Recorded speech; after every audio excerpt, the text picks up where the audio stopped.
আসসালামু আলাইকুম, hello everyone, কেমন আছেন আপনারা? জুম্মা মুবারক সবাইকে। তো আপনাদের সাথে চলে আসছে আমি আরও একটি ব্লগ নিয়ে এসে, ব্লগটি হচ্ছে যে জুম্মার নামাজের দিনে হচ্ছে যে সৌদি আরবের বাইরের দৃশ্য, বা হচ্ছে যে দুপুর 12:30 একটি দৃশ্য। তো যাচ্ছি হচ্ছে জুম্মার নামাজ পড়তে।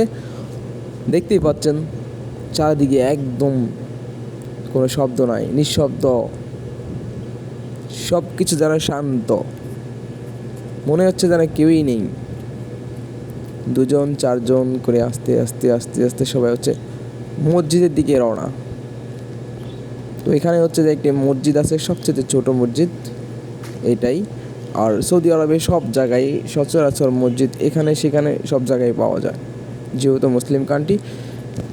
আর আরেকটা বিষয়, সৌদি আরবের মসজিদে কোনো টাকা দিতে হয় না। আমাদের দেশে মসজিদে হচ্ছে যে প্রতি জুম্মার দিনে হচ্ছে আমরা গেলে কিছু একটা টাকা, মানে কিছু একটা অ্যামাউন্ট, 10 টাকা, 20 টাকা, 30 টাকা, 50 টাকা সবাই দিয়ে থাকি মসজিদের ফান্ডে। আর এই দেশের মসজিদে গভর্নমেন্ট থেকে হচ্ছে যে টাকা দেওয়া হয়, এবং মসজিদের A to Z সব কিছুই হচ্ছে যে গভর্নমেন্টের আন্ডারে থাকে। এদেশের সরকার মসজিদগুলোকে নিয়ন্ত্রণ করে। আমাদের দেশের মসজিদগুলো হচ্ছে আমাদের জনগণের টাকায় চলে, বা হচ্ছে যে এলাকা ভিত্তিক যে টাকা দিয়ে হচ্ছে যে মসজিদটাকে চালানো হয়। এদেশের মসজিদ গভর্নমেন্ট চালায়, ইমাম এবং মুয়াজ্জিন, ওরা হচ্ছে যে সরকারি জবের মতো ওনাদের জব। এটা এখানে হচ্ছে যে ওনারা সরকারি জব করে থাকে, এবং হচ্ছে গভর্নমেন্ট থেকে ওনাদের মান্থলি স্যালারি আসে। তো যেটাই বলতে চাইছিলাম যে হচ্ছে এই যে দেখেন একটি ছোট্ট মসজিদ, যতই হোক ছোট বড় যেই মসজিদই হোক, মসজিদের কিন্তু সব খরচ হচ্ছে যে গভর্নমেন্টের। আর মেন কথা হচ্ছে যে আজকে আমি খুব মিস করি, মানে আমার এলাকার, আমার পার্শ্ববর্তী যে মানুষগুলো, যাদের সাথে আমি মসজিদে নামাজ পড়তে গেলে যে একটা আনন্দ পাইতাম, হচ্ছে যে তাদের সাথে একসাথে দেখা হতো, কথা বলতাম, সময় কাটাইতাম, একটা বাড়তি একটা সময় হচ্ছে যে ওনাদের সাথে ব্যয় করতাম। এই সময়টুকু হচ্ছে যে আর আমি মানে পাচ্ছি না, বা ওই ইমেজটা, ওই মজাটা আমি পাচ্ছি না। তা হচ্ছে যে মানে প্রতিটা জুমার দিন আসলেই, শুক্রবার হচ্ছে মানে আমার ওই স্মৃতিগুলো মনে পড়ে যায়। যেহেতু আমরা বিদেশের বাড়িতে আছি, বাহিরে সৌদি আরবে, বাংলাদেশের জুম্মার দিন আর সৌদি আরবের জুম্মার দিন অনেকটাই ডিফারেন্ট, মানে কখনোই এক হবে না।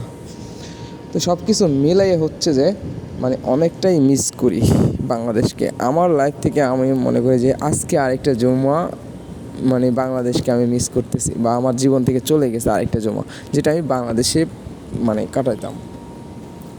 তো সবাইকে, আমার যত ফ্রেন্ড সার্কেল আছে, সবার সাথে জুম্মার নামাজ শেষে হচ্ছে যে আমরা একসাথে কথা বলা, এক জায়গায় বসে মানে আড্ডা দেওয়া, অনেক মজা করা, তারপরে হচ্ছে যে বাড়িতে যাই খাওয়া দাওয়া করা, তারপরে হচ্ছে যে খেলাধুলা, একটা ছুটির দিন ঘুরতে যাওয়া, বা কোথাও দাওয়াত থাকলে যাওয়া।